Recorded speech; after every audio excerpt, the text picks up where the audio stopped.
having people, especially leaders, they're smart enough to know that vulnerability in leadership is talked about these days as an asset. And that's where the deeper conversation lies, where they realize that many of them maybe don't like it, or they realize it's uncomfortable, or they think vulnerability is a weakness, or they have a judgment that vulnerability means like throwing yourself on the boardroom table in tears. And that's not what it is either. I think vulnerability. Hey there, Lyssa and deHart here, and welcome to the Coaching Studio, the podcast that dives deep with the brightest minds in coaching, psychology, organizational leadership, and the art of working with people. You'll hear intimate, thought-provoking conversations alongside rising and established voices shaping the future of human development. Expect real stories, bold ideas, and practical insights you can use to expand your coaching and leadership impact. Whether you're a coach, therapist, leader,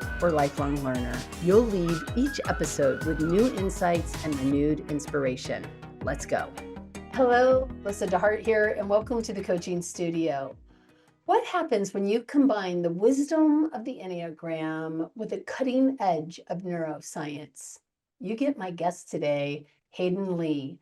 Hayden is an MCC with the International Coaching Federation, and he works with the leaders to break barriers that stop them from rising to their full potential.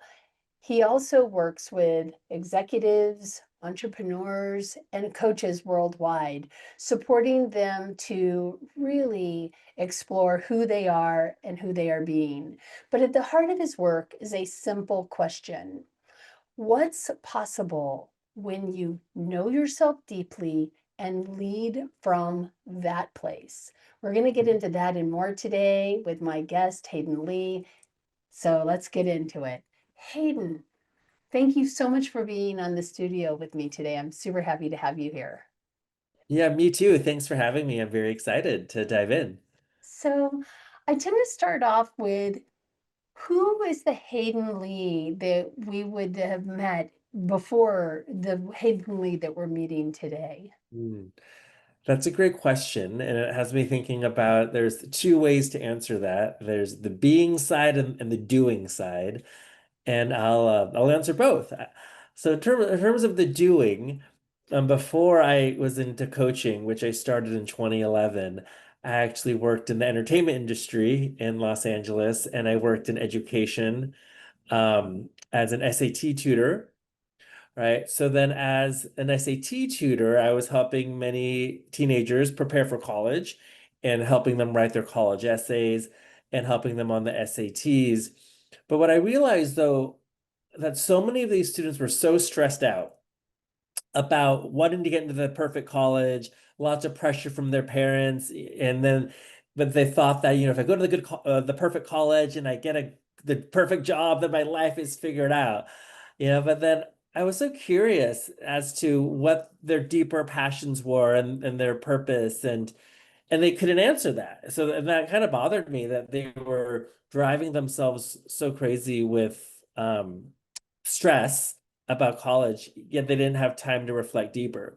So then that's when I found out about this program called Academic Life Coaching, which is specifically geared towards teenagers. And that was the first coaching program that I was exposed to really gain the skills to empower teenagers to think deeper about who they were as a person, what they valued, helping them understand what a limiting belief was and how to bust through that, and to start leading themselves in high school and in college with purpose and passion. And that's when I first fell in love with coaching, was to really help students work on their being, right? And then from that space is when their parents were noticing such transformations in their kids. The parents were asking me if I coach adults. And then I said yes at the time, even though I hadn't really been coaching adults at that time. But then I got further training in executive coaching specifically. And then that's when I learned about the Enneagram, and I got trained in the Enneagram. And then only in the last handful of years do I incorporate neuroscience into my work. But by doing, all started with working as in education and with teenagers. In terms of the being piece, which I define being as, who you are in the world and what you value. I don't think that's changed much in terms of I've always been passionate about inspiring people and helping people become their best self. And that was actually my being, even when I work in entertainment, when I worked in education, and now when I work in coaching, it's all about that empowering people to be curious about themselves, increase their self-awareness, and to do things that they couldn't think they could do. So it's really a great question because I don't think my being has changed much, but my being has really informed my doing. Yeah. I love that. And I mean, I think, God, what a gift as a teenager to have the opportunity to start to figure out, like, yeah, there's all these pressures to be a certain type of person or have a certain career. But if you're not passionate about it, that might work for a few people, but for a lot of people, that's going to leave us depleted. And so having that opportunity to work with you so that they could really get a deeper sense of their own why about what it was that they were spending their time with. Yeah, and something what's really interesting about passion is that, passion is something that needs to be nurtured and cultivated. And I think that's important too, because not just young people, but adults as well, that this comes up all the time in conversations. They want to do something they're passionate about. But sometimes there might be a misunderstanding that passion is something that you immediately, have this burning desire and fire for, and you want to get up at 5 a.m. and stay up till midnight doing it. And that's not really the case. And this is where a lot of neuroscience has informed my work, the concept of neuroplasticity, that anything that you wish to get better at, it takes deliberate practice. You have to build that neural pathway. And I do think nurturing a passion is no different. So I encourage what's also interesting on a side note, which we can get to, being a really skilled coach is no different if I'm coaching a 15-year-old or a 75-year-old. It's Right. still that same skill set and still the same type of questions. And why I say that is because even with that idea of passion, with when we work with adults and executives and leaders, and they want to be passionate about their work, it's not necessarily that right off the bat they wake up like passionate about something. It's like what is that maybe inkling of an interest they have, or what is something they're curious to explore. And then that's how you develop a passion. You cultivate it by being curious about it and taking action towards it and deliberately practicing something. And I think that's an important distinction as now that personal development, professional development has definitely been more on the forefront, I would say, let's say the last decade, right? And because of that, a lot of things that we know as coaches are important skill sets like vulnerability and authenticity and passion and purpose and fulfillment, all necessary to be an effective human being, yet also have become buzzwords. And what I mean by that, it's become buzzwords that those words are thrown around so much that people don't even take the time to really reflect on what that really means and what that Mm. means for them. So what I like to share with people, it's not just about vulnerability per se. It's about what is your relationship with vulnerability? What is your relationship with passion? Because I think that's the transformational piece, right? It's Yeah. not just about the information. We got to work on the transformation. Well, and it's sort of interesting too. I had a conversation this morning, a coaching conversation with somebody, and they were like, I'm not happy in my job. And I've got to make a decision. Like, am I going to stay? Am I going to like muscle through? Am I going to do something different? Am I going to, like, what am I going to do? And as we were talking, one of the things that became really clear was that this job provided all these factors of happiness, even though they were bored, but all these other elements of happiness showed up in the job. And it sort of led to the like recalibration of this idea of what is happiness, right? Yeah. Is it that I'm passionate about every element of the work that I'm doing? Or is it that this job also provides for the type of life I want to lead? And I think that those are things that we have an opportunity to be curious about. And to your point, often are questions I don't think people have asked themselves. Hmm. Yeah, and then what you just shared leads to another distinction between, when people say they're not happy at their job, I help them make the distinction is that you're not happy at your job, or are you not happy with the way you're currently doing your job? Because Well, and that's huge. that's a huge distinction too, right? Because there is this way of being different at your job, like having a different sense of being and how you show up. And that being piece could totally shape how you view your job. Yeah. Yeah. And that to your point, that absolutely came up. Maybe there's a conversation that needs to be, you know, had about how I break my time up so that I'm doing enough of the things that I love, so that the things that I don't love that I do also need to do don't aren't draining the same sort of way. For you on your journey, I mean, this is from acting to education to coaching. I mean, how has this shaped the way you see yourself and your work? Hmm. How has it shaped the way I see myself? Yeah. Well, I think I've always seen myself as someone who wants to inspire and empower, help people always think about what else is possible for them, but doing in a way that feels fulfilling. So I think it helps me shape my work that I realize I love to be of service. But I also love to challenge people. I love to help them think beyond what they think they can do.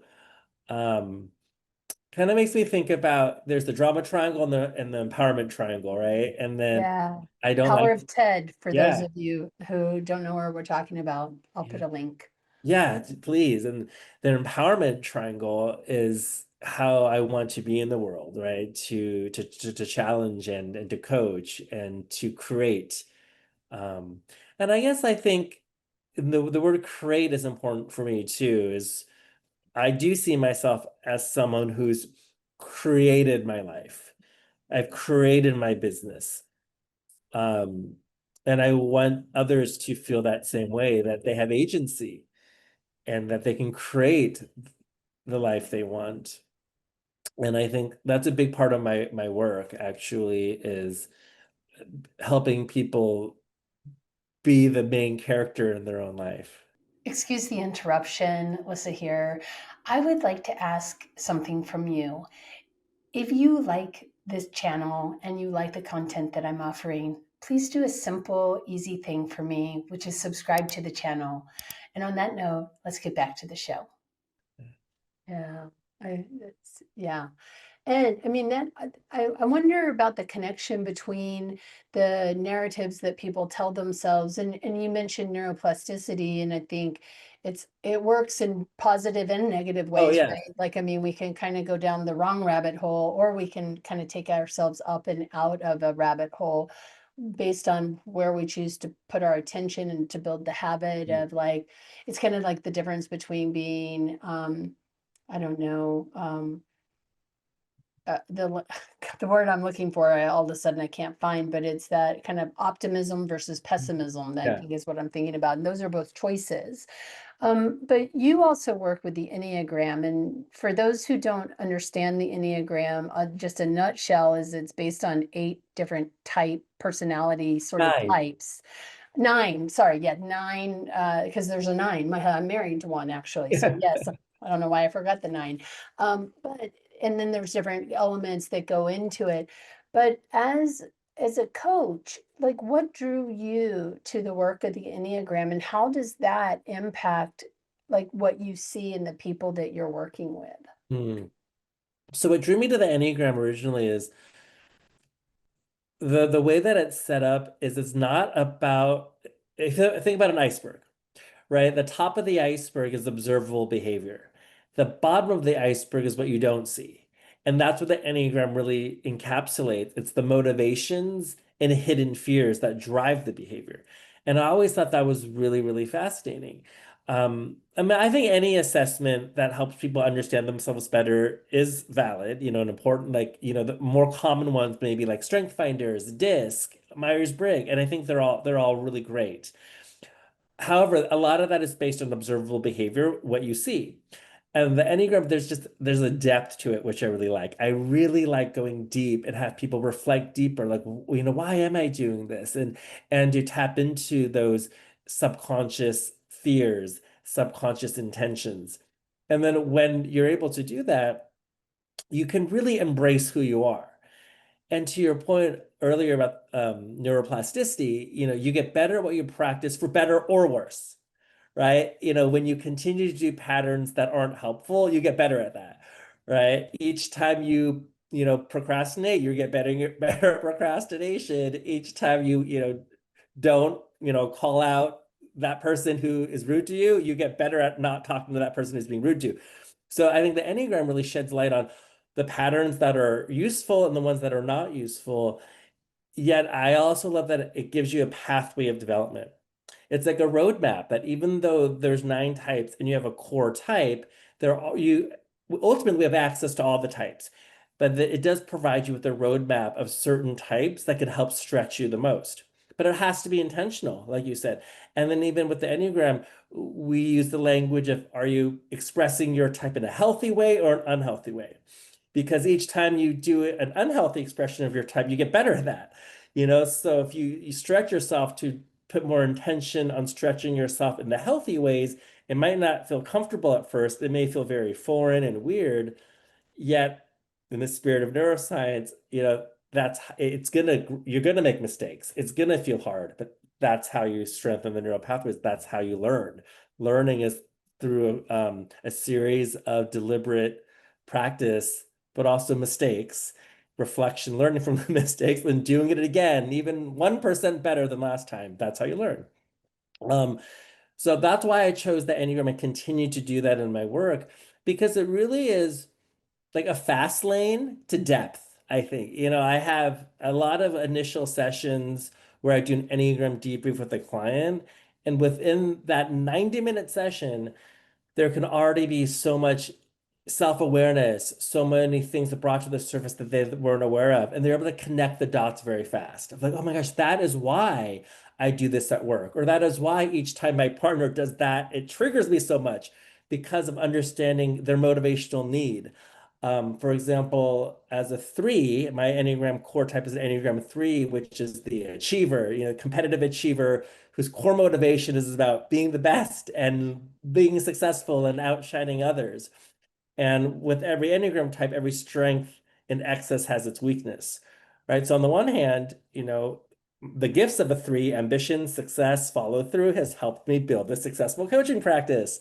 But Mhm. then sometimes the hidden parts of the 3 is having a hard time being vulnerable because I don't want to show parts that don't make me look good. I don't want to talk about parts that are not flattering and make me, put me in the spotlight. So that's been intentional practice that I have to intentionally talk about how many times I've done workshops, especially earlier in my career, where literally nobody showed up. Like, how embarrassing is that?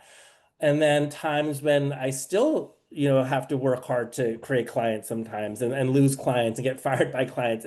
Just the ups and downs of running a business. But it could be very easy for an Enneagram 3 to only show the highlight reel rather than talk about the reality of how things can be tough and the reality of one's own struggles. So I've been intentionally doing that. But the cool thing about the Enneagram, well, the many cool things about the Enneagram is there's a counterintuitive truth to each type, meaning like oftentimes what you think is going to bring you more success and happiness is the opposite of that. So what I mean by that as a 3, oh, you mean the more I actually am authentic and vulnerable and share where I'm not successful, it's going to help me be more successful. And that's actually been very true is I've had many clients and clients that are execs, leaders, and coaches who I work with. They're like, when you shared that story about losing that client, or when you shared that story about when you got really bad feedback at that workshop, that really landed with me and it really made me want to connect with you. I mean, who would have thought, that sharing the hardships a lot of times helps you become more successful. Yeah. Well, and I think what I'm hearing as you say that is really the authenticity, but it's the vulnerability. I Yeah. mean, I think there are people who are successful and they walk through life, I only do great things. And I think then that's like maybe 1% of the population who that's kind of their, whether that is a narcissistic injury. I mean, we could go into a big old thing about that. But I think that sense of vulnerability and honesty, I mean, being an entrepreneur is not what one would think of as the easiest job in the world to do. In some ways, it's easier to work for somebody else and be told what to do. Not that that's easy, but it's there's something about that leaping into the unknown by yourself to some degree that is requires courage. And I think also, I don't know if you experience this, but that sense of sort of like you're an overnight success, only nobody sees the 5 to 7 years of Yeah. hard, if not even longer, of hard work that went into that overnight success. And so, like, as you're thinking about this, and I'm hearing the vulnerability required and how that actually ends up having the outcome that you were seeking if you had just been, I'm perfect, perfect, perfect. I mean, how do you see this show up with the people that you're working with? Mm. That's a great question. I think goes back to what I said earlier about having people, especially leaders and high achieving leaders and executives who may be in the C-suite running multi-billion dollar companies. They're smart enough to know that vulnerability in leadership is talked about these days as an asset. Like intellectually, they know this. But then it goes back to what I shared earlier. But what is your relationship with vulnerability? And that's where the deeper conversation lies, where they realize that many of them maybe don't like it, or they realize it's uncomfortable, or they think vulnerability is a weakness, or they think, or they have a judgment that vulnerability means like throwing yourself on the boardroom table in tears. And that's not what it is either. And like I think vulnerability is closer and closer to authenticity, which is really just sharing what's really on your heart and mind. And sometimes it is talking about one's own fears and insecurities and things that you don't know. And that can still be done in a very professional way. And it can still be done in a way that is meant to inspire and it's real. I think lack of vulnerability is lack of authenticity. And like right now, we live in uncertain times in the world, right? I mean, I guess to an extent, every generation has its own certain, it's like uncertainty. But right now, there's a lot of uncertainty in the world, which there's always been, but we have our own version of that right now. And for a leader to pretend that everything is fine and they don't have any worries and they're not, don't have any concerns and stressors, well, it would probably be a lie, but it would be very inauthentic. And I think Yeah. people can smell inauthenticity a mile away. Like if a company is going through lots of transition, which I know a lot of companies are, like lots of C-suite leaders stepping down or retiring or, getting let go or lots of layoffs happening in many companies, to not address this is a scary time. This is a time that's really hard. Like not to say that, I think is doing a disservice to those who they lead, and it's not being honest with themselves, Right. right? So I think that it comes up often. Where is the balance between vulnerability and authenticity and maybe um I guess weakness, and yet I still think it's oftentimes helping leaders reframe that vulnerability, it's not weakness. It's really Yeah. understanding how it can be a strength. I used to teach anger management in the military, and one of the things that I would say is, it takes courage to be vulnerable. Like Mm. it's easy to be angry. That's like the Oh, whatever, honestly, yeah. because most of us are socialized to we know how to be defensive. and how to be open and open-hearted, that is a very different skill set. And again, to your point, it doesn't mean that you need to throw yourself in the boardroom and gnash your teeth Yeah. and pull out your hair and wail, but it does mean that you have access to that core element of you, which really actually leads into my next question, which is about this knowing yourself deeply and what that means to you and why that is just so Mm. important. Yeah. In your wonderful intro, with me, you mentioned that simple question about, what's possible if you really know yourself deeply and lead from that place. And it's a simple question, yet, oh, so hard to answer, isn't it? It's question is simple, but the process of that is definitely not simple because reminds me of that one quote. I'm not sure who said it, but the three great mysteries of life, birds to air, fish to water, and man to himself. I think that there's truth to that, where it's so hard to see ourselves when we're inside the frame, right? And I think what I realized though, the people who I love to work with, and the longer you're into coaching, like we've been at it for a while now, the more we learn who the types of people we want to work with.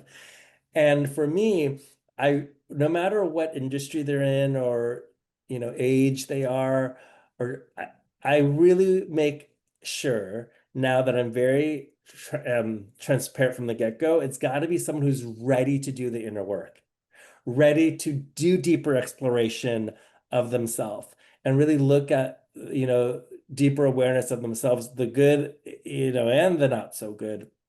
So I think it's so important how did you phrase it though? What was your question? It wasn't inner work. You said I deeper. said that, yeah, that to know yourself deeply. Oh yeah. And why is that so important? Yeah. So to know yourself deeply is very hard, like I said, but I think it's super important because you can't really know other people deeply unless you know yourself. And then there's intent versus impact. And I think that's super important is that we lead more effective lives and have better relationships when our intent and our impact are in alignment. But oftentimes they're not in alignment. Our impact may be one thing, but our impact may very well be something else. So then that's a misalignment of intent and impact. So I think the more we know ourselves, our intent and our impact is more in alignment. And when it comes to the Enneagram, and like you mentioned, sometimes it can be easy for our default to be defensive, right? Or to say that it's the other person's problem. That's where I challenge people that to know themselves better in the sense that I believe that everyone wants to have a positive impact on people. I really do believe that. I don't think anyone goes around wanting to destroy other people's lives and ruin other people's day. So when people say things like, oh, well, I don't care what people think, that's their problem, or this is just who I am, I don't believe them. And this is where I challenge them to know themselves better. I'm like, so is what you're saying that you said something to this person and it's hurt their feelings, and now it's made their day worse off than it is better, that's what you want? And then they like, no, no, that's not what I want. So then I challenge them. So what would be possible if what you want is you want them to have, you want their life to be better as a result of meeting you? What needs to shift in how you think and how you behave to make that happen? Right. And then that's that inner knowing. It's like, oh, I never really thought about that before. Or even realizing, oh, my intent is this, then my impact just keeps on not hitting that mark. What do I need to do differently? What do I need to shift in myself? Right? Excuse the quick interruption, but I wanted to make sure that you knew that you were invited to my monthly coaches Q&A. It happens every third Monday of the month, and we talk about all things coaching.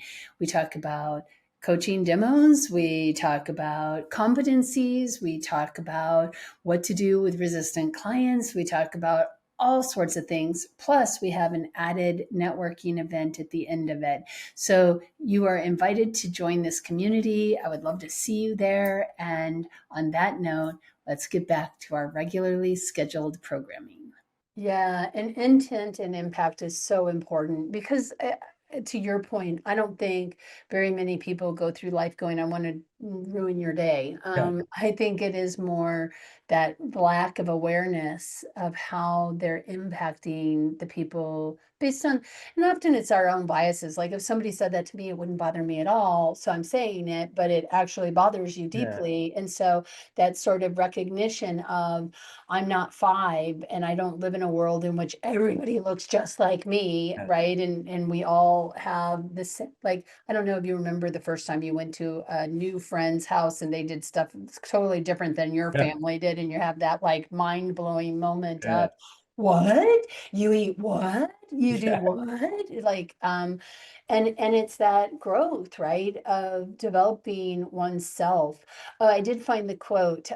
It's a Hindu proverb, is what it sounds like, which is, the three great mysteries: air to a bird, water to a fish, man to himself. A Hindu proverb. It's a beautiful one. I wanted to just make sure I captured it because Yeah. that is, it's so true, right? How do we learn to know more about ourselves? How do you see, how do you see neuroscience really shifting who you are as a coach? Like, how Mm. did learning more about it impact your way of Mm. being with the people you work with? Yeah, so I collaborate with two neuroscientists and they're awesome. And we have our trio and we have a course called the Neuroscience of Coaching. Um, so our little trio, it's called Mastermind Institute. So it's myself and two neuroscientists, Dr. Kelly Kent and Dr. Anne-Marie Seco. And we meet every Friday and we like nerd out on like how can we combine coaching and neuroscience. So first and foremost, I want to say that I'm definitely not an expert in neuroscience. I have not put in the hours in neuroscience as they have. Yet I see neuroscience and how can it be easily accessible for coaches and for like lay people, like normal people. And from that perspective, I love to weave in neuroscience with, well, one, neuroplasticity already, and even able to teach that to my clients that everything is a skill set. Like if you have that perspective, and if I really want to empower my clients with that perspective, everything is a skill set. From not getting triggered when your mother-in-law calls to having more patience in the boardroom when someone is droning on about something that you have no interest in. Like these are all skill sets. So that's really helped me as a coach to empower my clients to be like, well, everything's a skill set. What is the skill set that you want to work on? Do you have a desire to work on it? And then how can we, through deliberate practice, put effort into improving that skill set? And something else that neuroscience informs my coaching a lot is that we naturally have a negative bias. I think that may be what you were talking about earlier, like positive bias and negative bias. It takes a lot more effort to have a positive bias. It really does. But understanding the science behind why we have a negative bias, which Survival. Yeah. survival. It's in some ways it's very simple. It's the negative bias kept us alive and it was able to pass on our genetic material. So if our ancestors did not have a negative bias, they could have very well been eaten by an animal. Yeah. Or eating rotten food or any Yeah, number of things, right? anything. Yeah. So we inherited that negative bias, yet, the majority of us aren't in a fight for survival every day, like a literal fight for survival in terms of like, Tigers, lions, and tigers bears. and like starvation like every day, but we still have that negative bias. So even helping people understand that it's been this biological, trait we've inherited, but how can we be aware that the negative bias is in, and how can we have a more positive bias in it, or at least a different perspective? That's really helped my coaching, and that's really helped people too. But I think when you know, as I'm speaking, I think the biggest gift that, understanding a little bit more about neuroscience has helped my coaching is it really helps us humanize ourselves. And what I mean by that is it helps us gives ourselves some grace. It helps us realize, oh, if one is maybe a more anxious person or it's not that there's anything wrong with you or that it's like, oh, this makes sense now. To have that negative bias, or this makes sense now that every time I procrastinate, I get better at procrastination. So it helps with, for lack of a better word, like some of that self inner or that inner critic or that self-flagellation, I call it, because it helps us understand that this is the human condition. This is something all humans struggle with. This is a part of the brain. And when you are able to incorporate a little bit of science into coaching, it does take out some of the woo-woo, right? This is like it's much more objective to say, it's normal and natural to feel a little bit triggered when your mother-in-law calls. However, do you want to work on the skill set of being more calm when she calls, or do you want to continue reinforcing being, really anxious and angry when she calls? So I think that's been probably the best part is people can sometimes when they learn this little bit of science behind it, they take a deep breath and, oh, it's not me after all. It's part of the human condition. Yeah. Well, and I think it also gives choice at that point Mm, as well. So I yeah. really appreciate that. Um, you know, you knowing our deeper selves, knowing ourselves deeply, and then having an element of this science behind us so that we are at choice and we're understanding ourselves better on multiple levels. Um, What are the things that you see leaders really grappling with? Like, are there themes that really show up in the work that you do that you're like, oh, there it is again, and it kind of goes across whether it's executives or entrepreneurs or individuals or teams, what are you seeing people grapple with the most, like now, to your earlier point that we live in unique times?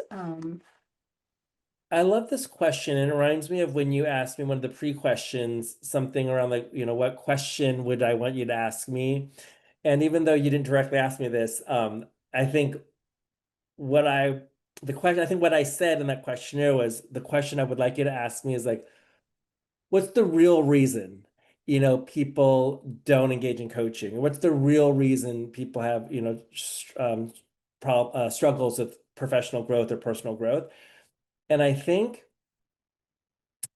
it's not truly understanding the inner work and knowing yourself part. And I think at the heart of it, I think that is the biggest challenge that everyone struggles with, like leaders, entrepreneurs, executives. But I think the trouble is that they don't know that, if that makes sense. And what I mean by that is oftentimes in the executive space, the people in development department or the chief HR officer may be looking for coaches to help more with information versus transformation. And what I mean by that is they want training on delegation, or they want training on effective communication, or they want training on strategic thinking. All great skills to have. But then it kind of goes back to what I said earlier. It's really your relationship with those things and really becoming more knowing yourself as to, well, what is your relationship with that topic? What's useful about it? What's not? What makes you uncomfortable about it? What are you good at? What are you not? But why does that make you uncomfortable? What needs to shift in how you think to feel more comfortable in that area?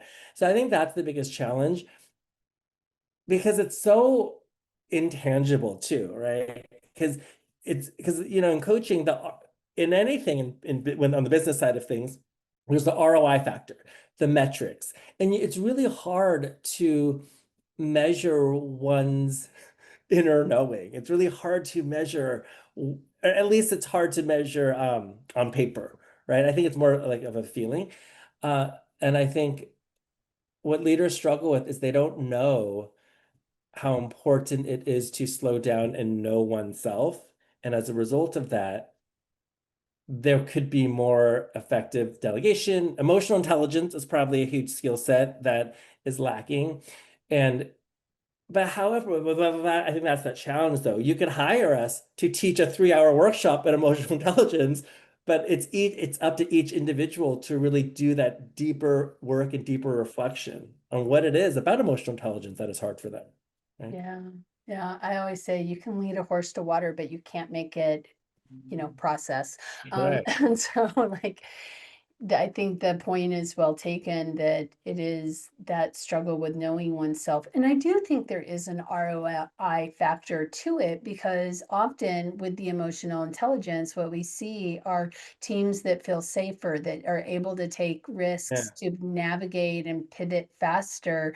But those aren't the things that maybe are so obvious as an Yeah. outcome, but those are, I think, the things that I see as outcomes when people actually know themselves better.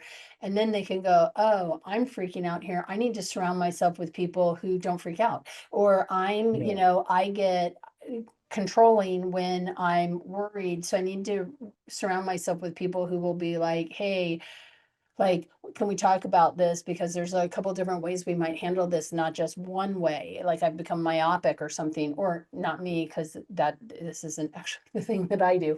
But like as a leader, right? Like Yeah. that I become that way. And so I need to have people that I surround myself with. But if I don't know myself, going back to what you said earlier, like if I have to present as always perfect, I can never be wrong. I cannot be vulnerable. I think the ROI of that is really clear. Like, how many people do you need to go through in, 1 month, 2 month, 6 month, year process? And what is the cost of turnover? And what is the cost of getting new people up to Right. speed? I mean, I think those things are very tangible, but I don't know that people are always thinking about them. So I'm really glad you brought those that knowing ourselves up because I think that's so crucially important. Oh, I think, with studies, done with like the ICF and, other professional studies done about the ROI of coaching, I think there is more like easily accessible data that increased inner knowing, increased emotional intelligence, increased empathy leads to better business, leads to more money. I mean, especially in corporate spaces, right? It's always tied back to the bottom line. Like, how is this going to help the company do better, financially? And obviously, there's more leaders that some leaders that's not their only focus. But yet, at the same point, if you are employed by a company, there is an expectation that you want to help the company succeed and grow.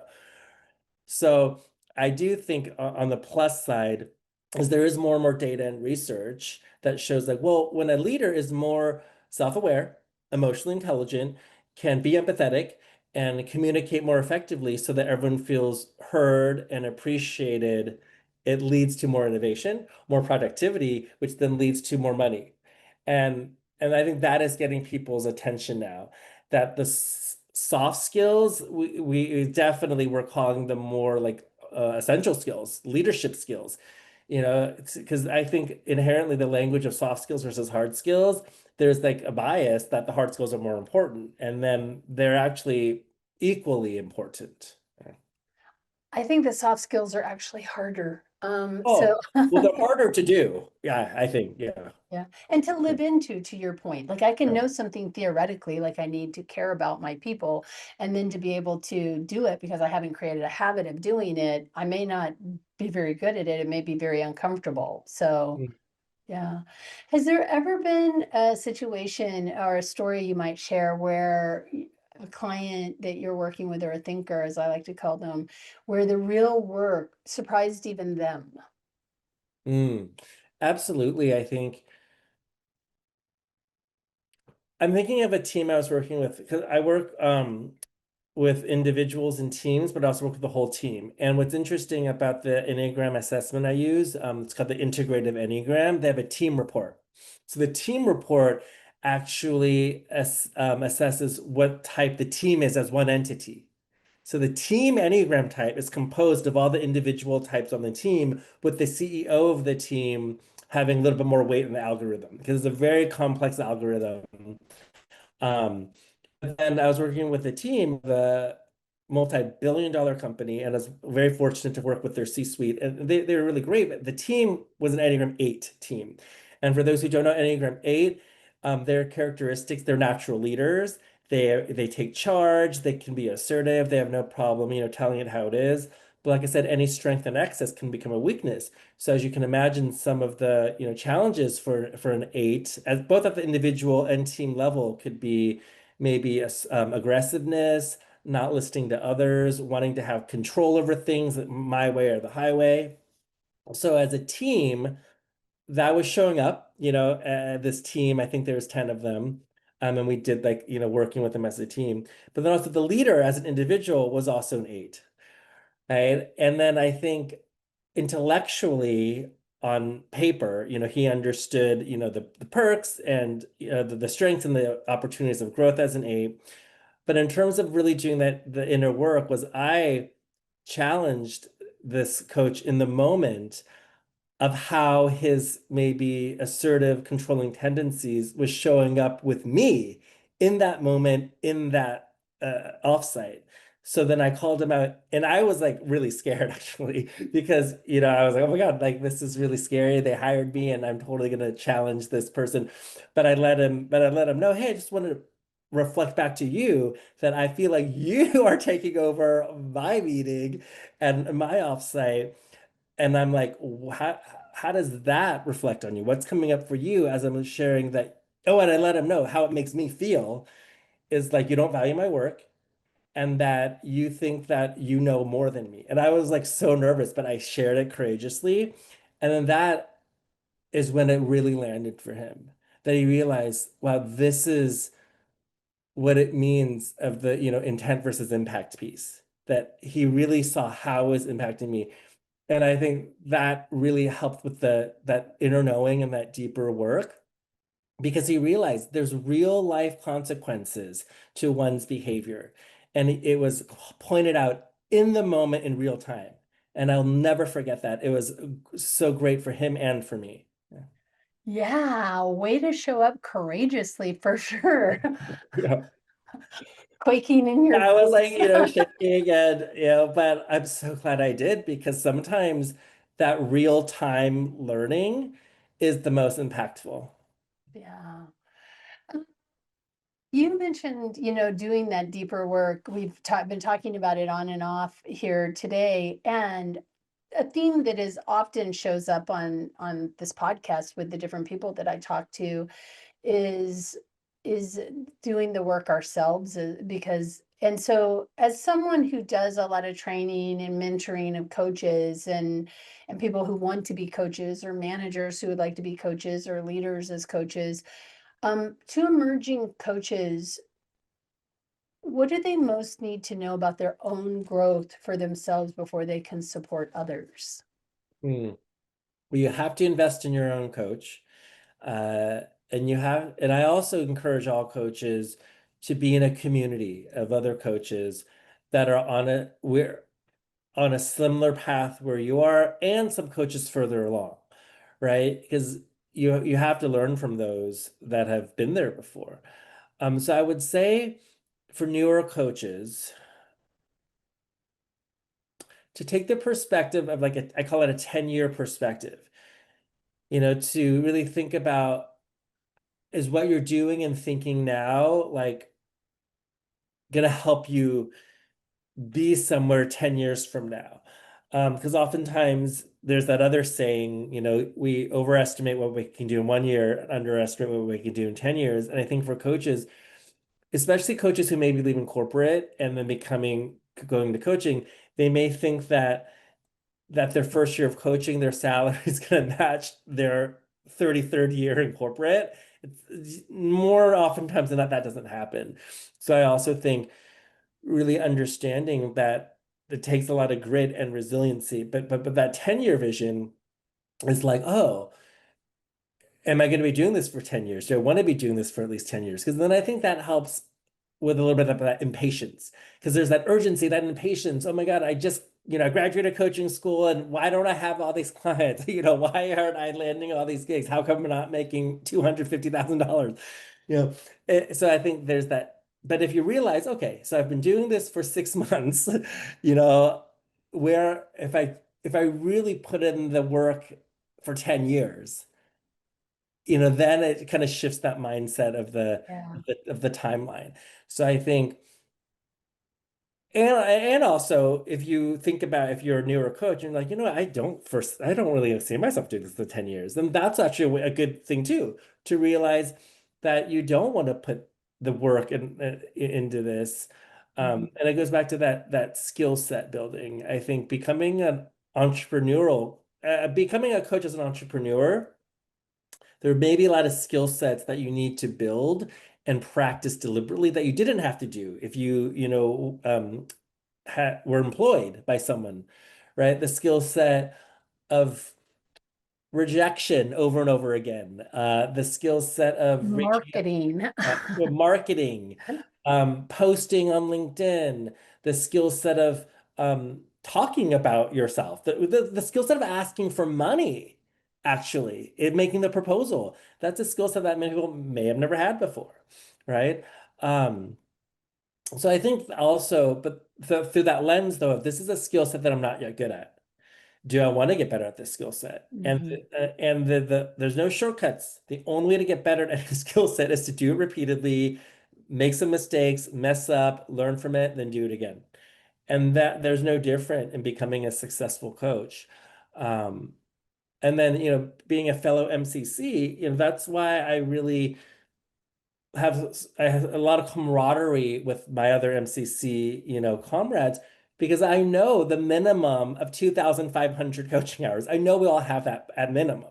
So that means we put in a lot of work, learned a lot, made a lot of mistakes, had some embarrassing moments. I know that, right? And to have a coaching business that is our full-time income, it's also in the minority, so but I know, but yes, I think it's great that we have external success, but more importantly, I know the internal being of my fellow MCCs, because it's not easy, and it is about that resilience and grit and being willing to mess up and the willingness to be embarrassed and do something over and over again. But I also know the dedication and commitment it takes, because we all not only love the coaching and love our clients, but we love the industry.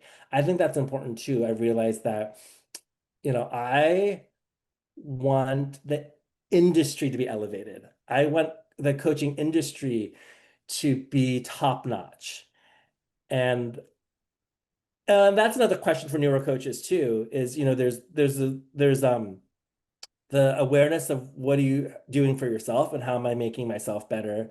And then there's the how am I making my client better, but also how am I making the industry better? I think that's important too, because for a neuro coach, don't get seduced by so much marketing to make six figures in 6 days, but then is that really making the industry better? Is that really making you better as a person? And I'm a firm believer that the business skills and the coaching skills, they're separate. They're two different skill sets, and you need both.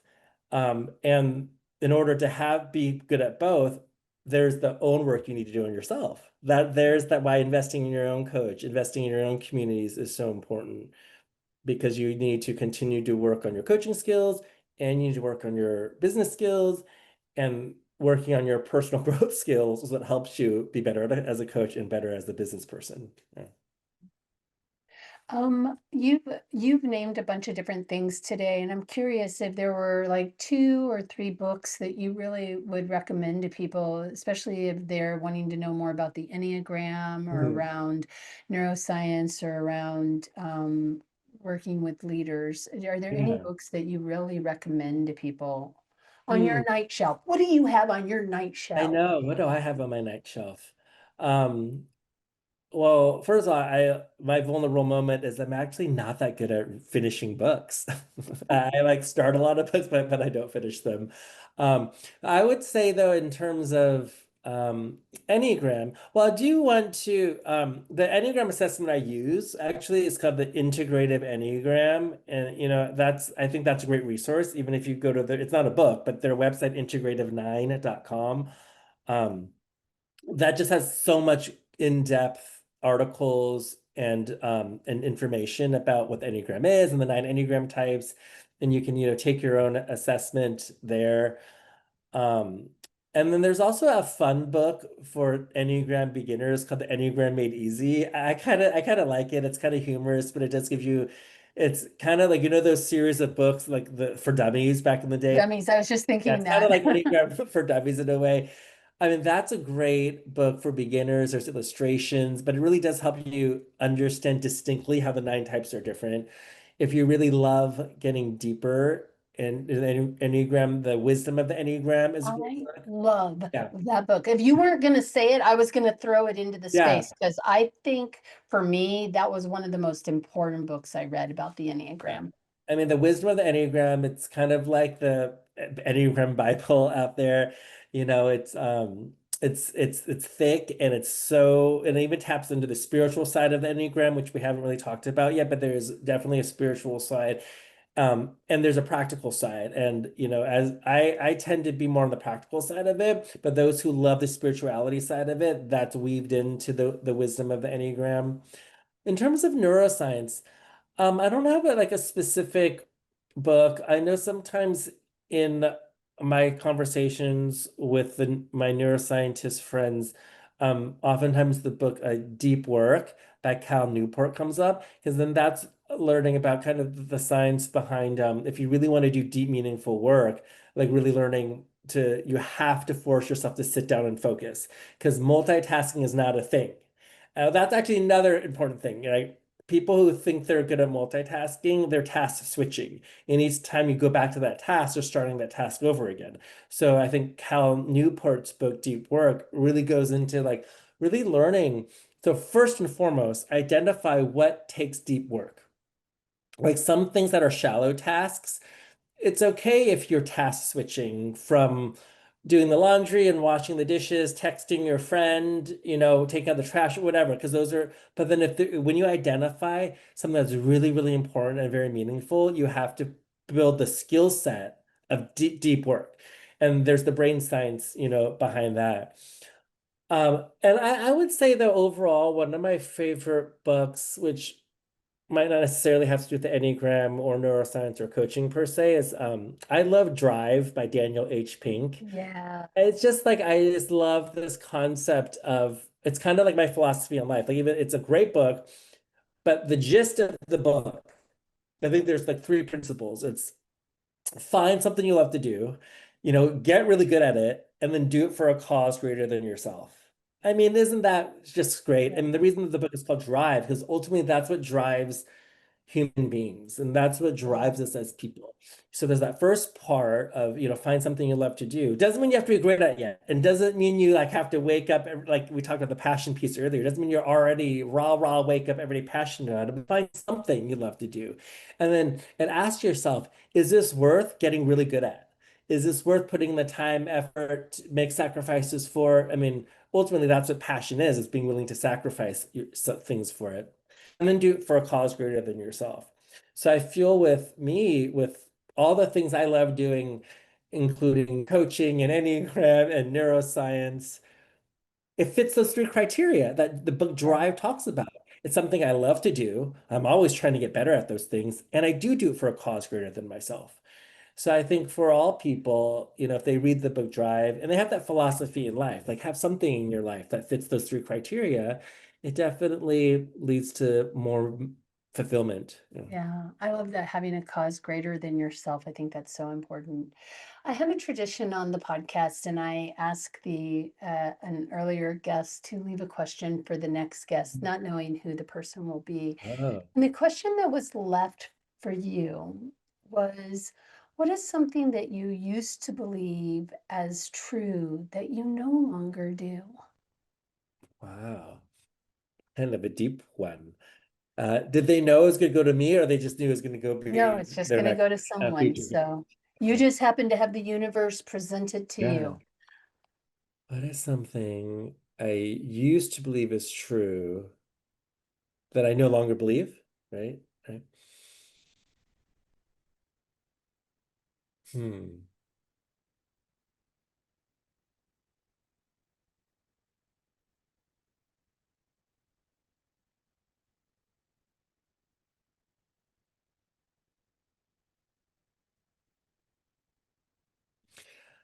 this is what's coming up for me is I used to believe more so than I do now. I wouldn't say like full on believe, but I used to believe more so that in order to be successful, you have to have it all figured out, and then you have to like know what you're doing. And I realized, which goes back to that counterintuitive truth I mentioned earlier, it's like actually the most successful people and what's led to a lot of my success is being okay with not having it all figured out and understanding that I know a little bit of what I'm doing, but most of the times I don't know what I'm doing. And I've also heard from a lot of successful people, including a lot of peers of mine and other MCCs too, that yeah, I mean, there's some things I know, but most things I don't, and I don't have it all figured out. And I kind Yeah. of just really a lot of times just you know, taking life as it comes. So I think that's really been liberating and inspiring and helpful, and it makes life fun too. I mean, I think, yeah, I think this, I used to maybe think I needed to wait longer to be more certain before I took action, but now I'm more comfortable taking action with less information. Uh, I think that's been a big Yeah. thing of mine, yeah. It And more strike. Oh, I'm confidence. sorry. Well, I was gonna say more confidence to see, oops, well, that didn't work out, but that's okay. Let me figure it out. Yeah, Well, and that's what I was going to say. yeah, That speaks to me of somebody who has learned to trust themselves, but yeah. also isn't super attached to the outcome. Like it must work or we're done. Hayden, thank you so much for joining me today in the studio. I have so enjoyed the conversation. Me too. Thank you so much. I'm so happy to be a guest here, and it always reminds me that when you engage in meaningful, deep conversations like this, it could literally go for hours. But I know our listeners probably don't have hours to spend, but I literally could talk another 2 hours with you about all these other topics. So, Yeah, well, and we may have that opportunity again. I will be making links to everything about mm, Hayden. So when you want to connect up with him, you just will can look in the show notes and you will be able to find everything you need to about him. So Hayden, again, thank you so much for being on the show. yeah, you're so welcome, and thank you for having me.